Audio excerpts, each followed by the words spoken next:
मा चर्चा गरिनेछ र वृत्ति 3 प्रकारका छन्। त्यो मध्ये चाहिँ शक्ति, लक्षणा र व्यञ्जना। अब शक्तिलाई के मानिया छ भने चाहिँ अब हामीले अभिधा भनेर बुझिराखेका छौँ। यो अभिधा भनेर जुन बुझियो, अभिधा भन्ने नै के हो? शक्ति हो। जसरी नेपाली साहित्यमा अनि त्यसपछि गएर हामीले चाहिँ यो संस्कृत साहित्यमा हामीले के भनेर बुझौँ? अभिधा भनेर बुझौँ। अभिधा भनेर चाहिँ यसलाई चाहिँ शक्तिलाई चाहिँ हामीले अभिधा भनेर बुझिरहेका छौँ। यो अभिधाकै नाम के हो? शक्ति हो है। जुन अभिधा भनेर हामीले भनेका छौँ त्यो अभिधालाई नै शक्ति भनिन्छ। जस्तो मानव कुनै गोरुलाई देखाएर यो गोरु हो भनौँ भने चाहिँ त्यो के हो? अभिधा हो। भनेको अभिधा चाहिँ यसलाई यहाँ शक्तिको रूपमा लिएको छ। अनि अर्को के छ? लक्षणा छ। लक्षणा भनेको मान्छेलाई देखाएर के गरियो? गोरु हो भनियो भने त्यो के हुन्छ? लक्षणा हुन्छ। लक्षणाको अर्थ अलिकति घुमाएर चाहिँ अर्थबोध गर्नुपर्ने भएको हुनाले त्यसलाई चाहिँ लक्षणा मानिन्छ। अनि व्यञ्जना भनेको चाहिँ अझै घुमाउरो तरिकाले त्यसको तात्पर्य के हो, आशय के हो त भनेर बुझ्नको लागि गङ्गायाम घोष आदि गरिएका प्रयोगहरू चाहिँ यसका उदाहरणभित्र पर्छन्। अर्थात् वृत्ति का 3वटा चाहिँ के छन्? यो चाहिँ प्रकारहरू छन्, शक्ति, लक्षणा र व्यञ्जना। तत्र शक्ति क पदार्थ इति चेत, त्यसमा चाहिँ शक्ति क पदार्थ भनेको चाहिँ शक्ति चाहिँ भनेको के हो? शक्ति भन्नाले कुन चाहिँ शब्दलाई बुझाउँछ?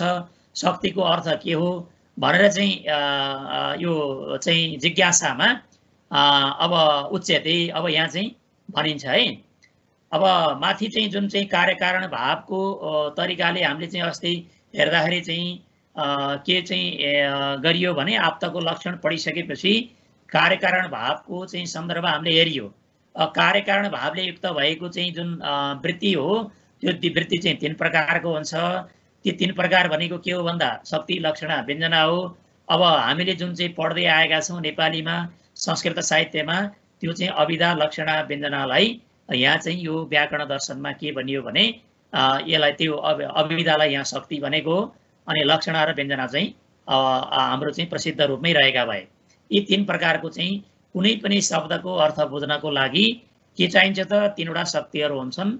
3वटा चाहिँ अब यो चाहिँ बुझ्नको लागि शब्दबोधको लागि एउटा चाहिँ शक्ति हुन्छ अर्थात् अभिधा हुन्छ, अर्को व्यञ्जना हुन्छ, लक्षणा हुन्छ र अर्को व्यञ्जना हुन्छ। अब अत्र तार्किका, अब यहाँ के गरिएको छ? तार्किकको मतको बारेमा यहाँ चर्चा गरिएको छ है। तार्किक भनेको चाहिँ यहाँ न्याय, नैयायिक। तार्किक भनेको चाहिँ न्याय नैयायिक मानिया छ है। तार्किक भन्नाले चाहिँ नैयायिकको मतमा चाहिँ यो के मानिया छ?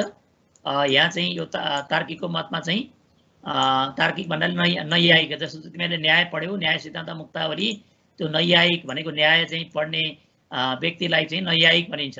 जसरी व्याकरण अदिति व्यक्ति वा भनेर चाहिँ जसरी वैयाकरण मानियो त्यस्तै केही न्याय पढ्ने चाहिँ न्यायको दर्शन का प्रणेता वा न्याय पढ्ने व्यक्तिलाई चाहिँ के मानिन्छ? चाहिँ यहाँ नैयायिक मानिन्छ।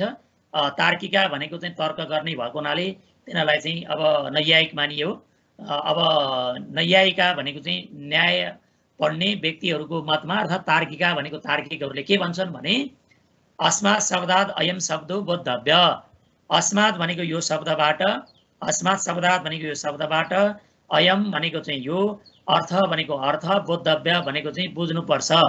इति आकारा, इदम यो चाहिँ स्वरूपमा, इदम पदम इमम अर्थम बोधयित्वा भनेको चाहिँ यो चाहिँ पदले यो पद यो अर्थ यो चाहिँ बुझाउन समर्थ छ भन्ने जुन चाहिँ छ त्यो आकारले युक्त भएको ईश्वरको इच्छालाई नै शक्ति मानिन्छ। किन मानिन्छ त भन्दा लाघवात भनेको छोटो, अब संक्षिप्त हुने भएको हुनाले, लघु हुने भएको कारणले गर्दा यो शब्दद्वारा यो शब्दबाट यो अर्थ चाहिँ बुझ्नुपर्छ भन्ने, अथवा यो पदले यो चाहिँ अर्थ बुझाउँछ भन्ने जुन चाहिँ स्वरूप हो, यस्तो प्रकारको चाहिँ ईश्वरको इच्छालाई नैयायिकहरूले के मान्छन्? शक्ति मान्छन्। किन मान्छन् त भन्दा लाघवात शैव सङ्केत सम्बन्ध, त्यो चाहिँ त्योद्वारा हुने जुन चाहिँ सङ्केत छ त्यसलाई नै के मानिन्छ? सम्बन्ध मानिन्छ। यो यिनीहरूको चाहिँ के छ? यो शक्तिको लक्षणको सन्दर्भमा।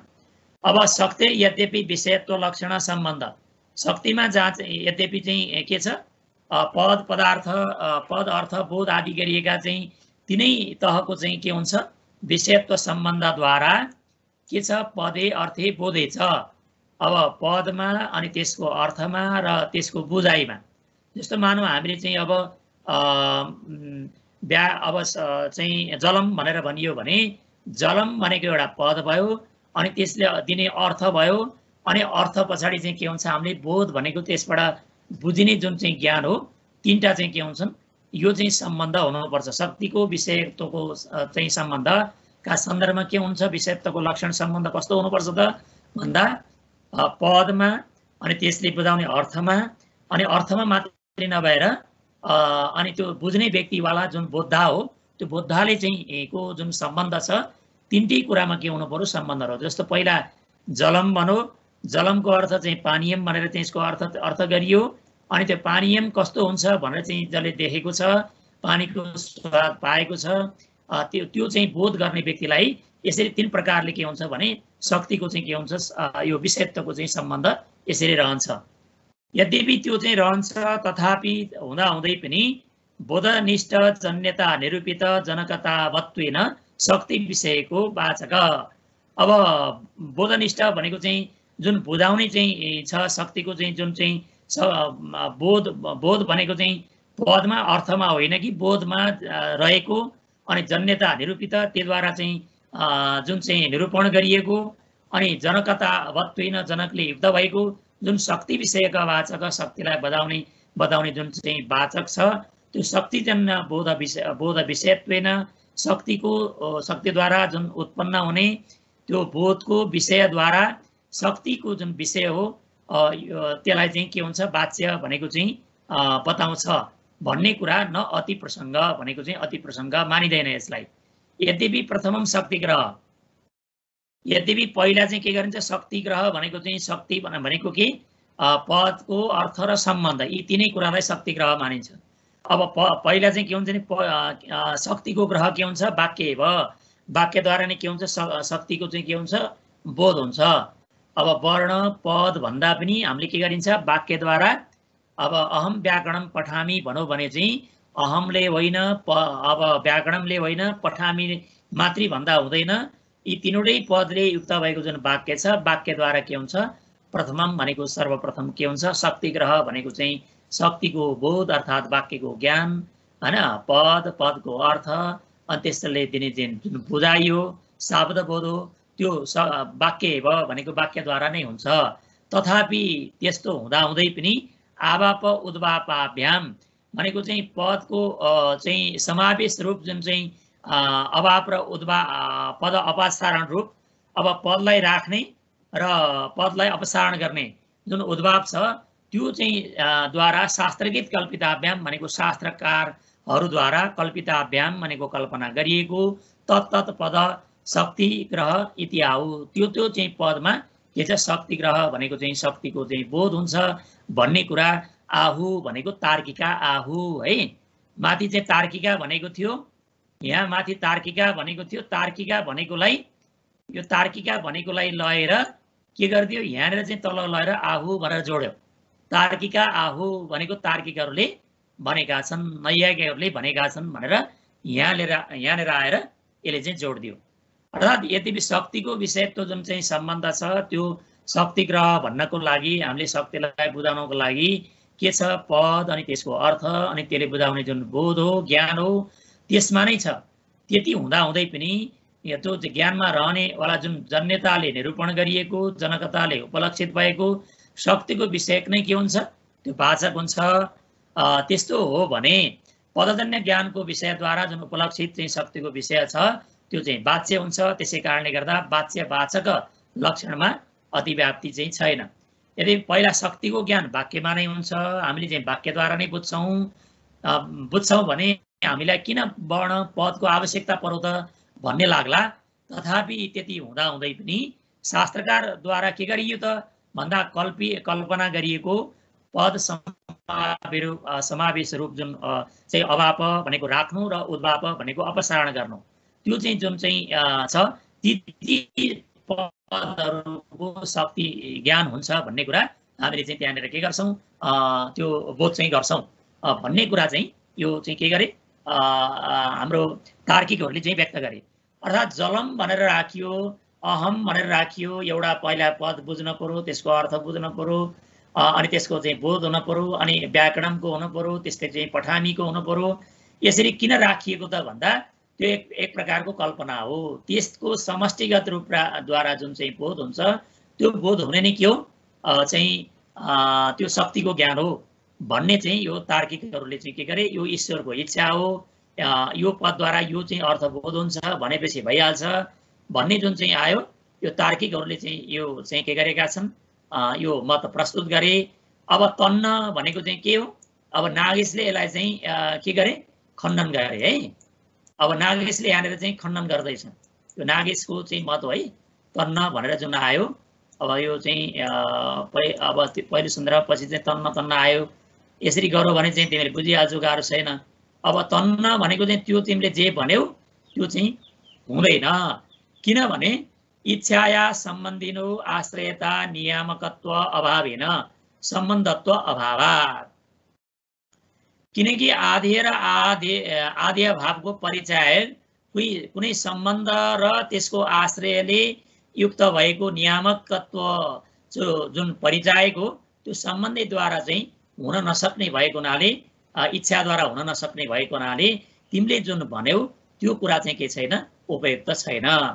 किनभने सम्बन्धो हि भनेको जुन चाहिँ अब जुन पदमा रहेको जुन चाहिँ अर्थको अनि त्यसको बोधको जुन सम्बन्ध छ त्यो सम्बन्ध चाहिँ के छ, सम्बन्धिद्वय भिन्नत्वे सति दृष्टत्वे सति आश्रयता विशिष्ट बुद्धि विषयक विषय बुद्धि नियामक इति अभियुक्त व्यवहारात् भनेको चाहिँ के छ भने यो ठुल्ठुला विद्वानहरूको आचार्यहरूको चाहिँ व्यवहारद्वारा के देखियो त भन्दा शक्ति भन्नाले के छ, दुवै सम्बन्धी भन्दा भिन्न रहेर तथा आदर र आदि भावको परिचयक सम्बन्धले दुवै सम्बन्धीहरूमा रहेर विशेष विशेषण र तत्सम्बन्धको चाहिँ जुन चाहिँ व्यवहार हो, विषयक चाहिँ ज्ञानको के हुन्छ, दृष्टत्वे सति आश्रयता विशिष्ट बुद्धि नियामक इति अभियुक्त व्यवहारात् भनेको आचार्यहरूद्वारा के गरिएको छ, व्यवहार गरिएको छ।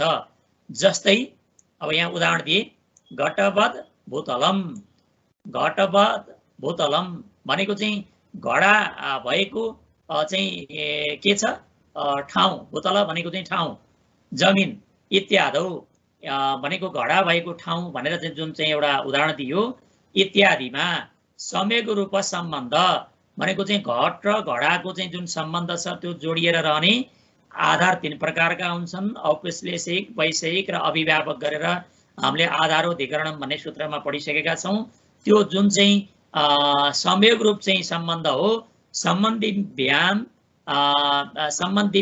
भिन्न द्विष्टो घट निरूपित संयोगाश्रयो भूतलम इति विशिष्ट बुद्धि नियामकश्च न अत्र तथा घट शब्द इच्छावान तदर्थो वा इच्छावान इति व्यवहार। अब के छ भने यहाँ घट चाहिँ इत्यादिमा के छ भने संयोग रूप चाहिँ के भयो भने यसमा जुन संयोग रूप छ यसमा देखिएको जुन चाहिँ अब घटमा रहेको घट रहनको लागि जुन संयोग रूप आएको छ, घट भएको जुन चाहिँ भूतल भनेको पृथ्वी छ, त्यो पृथ्वीमा रहेको चाहिँ जुन चाहिँ ठाउँमा संयोग नामको सम्बन्धले के छ, संयोग चाहिँ सम्बन्धले के भएको छ, त्यो पृथ्वीमा रहेको छ, ठाउँमा रहेको छ, जहाँ घडा रहेको छ, त्यो घडा रहने चाहिँ के छ सम्बन्ध, दुवै सम्बन्धी जुन घडा र भूतल भन्दा भिन्न छ र दुवैमा पनि रहन्छ फेरि। र घडा र संयोगको आधार भूतल के छ, विशेष विशेषण र तत्सम्बन्धले युक्त भएको ज्ञानको जनक हुन्छ। जनक भएको कारणले गर्दा घडा शब्द इच्छावान छ वा घडा शब्दको अर्थ इच्छावान छ भन्ने व्यवहार चाहिँ के हुँदैन, यो हामीले गर्न सकिँदैन। त्यसैले इच्छालाई मात्रै के गर्न सकिन्न, चाहिँ शक्ति मान्न सकिन्न भन्ने चाहिँ अब यो नागेशले यहाँनिर चाहिँ उनको खण्डन गरेको आधार चाहिँ यही नै हो।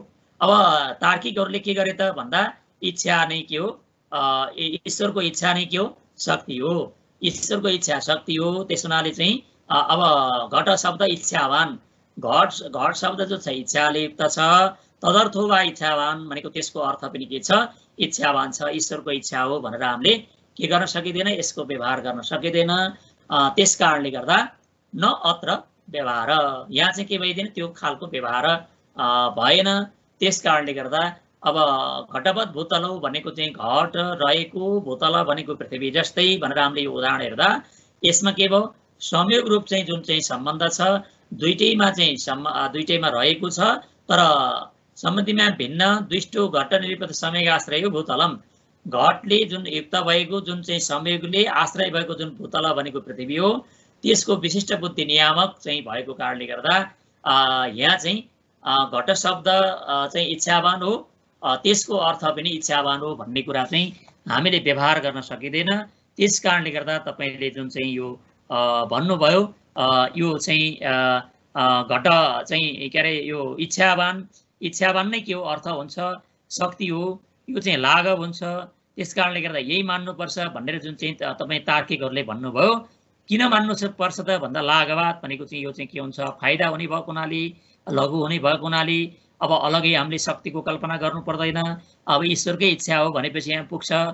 त्यही सङ्केतद्वारा चाहिँ त्योद्वारा हुने जुन सङ्केत हो त्यो सम्बन्धद्वारा हामीले चाहिँ बुझ्छौँ भन्ने जुन कुरा गर्नुभयो त्यो चाहिँ के छ, हाम्रो व्याकरणको चाहिँ दृष्टिमा, व्याकरण शास्त्रको चाहिँ दार्शनिक मान्यतामा के छ भने यहाँ चाहिँ यो चाहिँ यो उपयुक्त छैन। किनभने घट शब्द इच्छावान भनेर त्यसको गर्न पनि सकिँदैन, अनि त्यसको अर्थ पनि के छैन, इच्छावान हो भनेर हामीले व्यवहारमा ल्याउन सक्दैनौँ भन्ने चाहिँ यसको चाहिँ आशय हो। अब यसमा केही छ पशुपति नबुझेको? केही छैन गुरु। यसमा अब यसलाई सर हेर्ने, अब नैयायिकहरूले के मान्दा रहेछन् त, शक्ति चाहिँ केमा चाहिँ शक्ति हुन्छ भनेर मान्दा रहेछन्?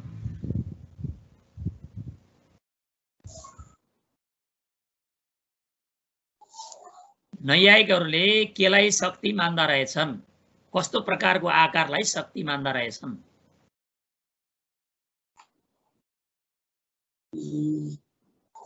पशुपति हजुर, के रे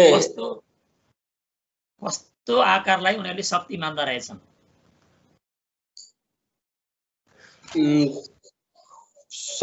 पदको अर्थ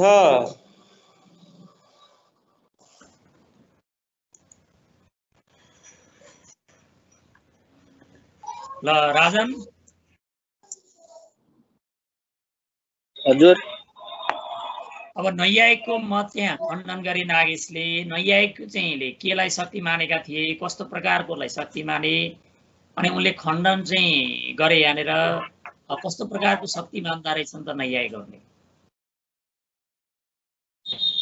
शब्दद्वारा अर्थ बुझ्नुपर्छ, अथवा यो पदले यस अर्थलाई बुझाओस्। ईश्वरको इच्छा नै शक्ति हो। अब ईश्वरको इच्छा नै शक्ति हो भन्ने जुन चाहिँ यो नैयायिकको चाहिँ मत छ त्यो चाहिँ के छ भने ईश्वरको इच्छा हुन सक्दैन। जस्तो घटवत् भूतलम आदि गरिएको प्रयोगहरूमा कसरी यहाँ खण्डित भयो त? नागेशले कसरी खण्डन गरे त ईश्वर इच्छा होइन भन्ने चाहिँ?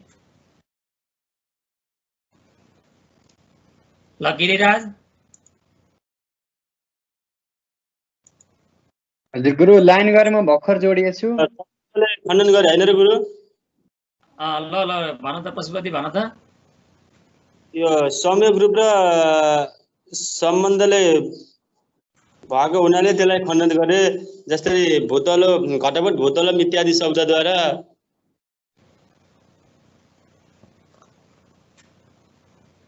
अब घटवत् भूतलममा के छ भने संयोग रूप सम्बन्ध छ। सम्बन्धी व्याम भिन्न भनेको दुईटा चाहिँ के छ, घट र चाहिँ भूतल दुईटाको संयोग रूप सम्बन्ध छ। त्यो सम्बन्धी व्याम भिन्न छ। ती दुईटा के हुन्? त्यो भिन्न हुन्। भिन्न भएर नि के छन्, दुईटैमा रहेका छन्। त्यसले युक्त भएको जुन चाहिँ संयोगको रूप आश्रय जुन चाहिँ छ त्यो चाहिँ भूतलम भनेको चाहिँ त्यो पृथ्वी हो, ठाउँ हो भन्ने कुरा विशिष्ट खालको चाहिँ बुद्धिको नियामक हुन्छ। त्यस कारणले गर्दा यहाँनिर के भएन त भन्दा इच्छावान अर्थ। अब घट शब्दलाई इच्छा गर्दैमा घट शब्दको अर्थ बुझिन्छ, वा तदर्थ घट भन्ने शब्द बुझिन्छ भन्ने, र घटको शब्दको अर्थ के हो त, त्यो पनि इच्छाद्वारा नै बुझिन्छ भन्ने कुरा चाहिँ यहाँनिर के हुँदैन, त्यो खालको व्यवहार नहुने भएको कारणले गर्दा र हाम्रा अभियुक्त व्यवहारात भनेको चाहिँ हाम्रा के भनेदेखि चाहिँ हाम्रा शास्त्र या आचार्यहरूले पनि त्यस प्रकारको चाहिँ ज्ञान चाहिँ गर्नुपर्छ भन्ने खालको व्यवहार नगरेको कारणले गर्दा यसलाई चाहिँ शक्ति मान्न सकिँदैन। इच्छालाई वा इच्छा नै शक्ति हो वा इच्छा नै पद हो, इच्छा नै पदको अर्थ हो, इच्छा नै के हो त्यसको सम्बन्ध हो भनेर चाहिँ यो जुन चाहिँ खालको तार्किकहरूले भने यसलाई चाहिँ मान्न सकिँदैन भन्ने अब यो वैयाकरणहरूको चाहिँ यो नागेशको आशय हो। अर्थात् नव्य व्याकरणका मतमा यो चाहिँ के मानिन्छ, यो चाहिँ इच्छालाई शब्द अनि त्यसको अर्थ अनि त्यसको सम्बन्ध मान्न सकिँदैन भनेर नागेशले चाहिँ यो चाहिँ खण्डन गरे। ल आजलाई चाहिँ अब समय सिद्धियो।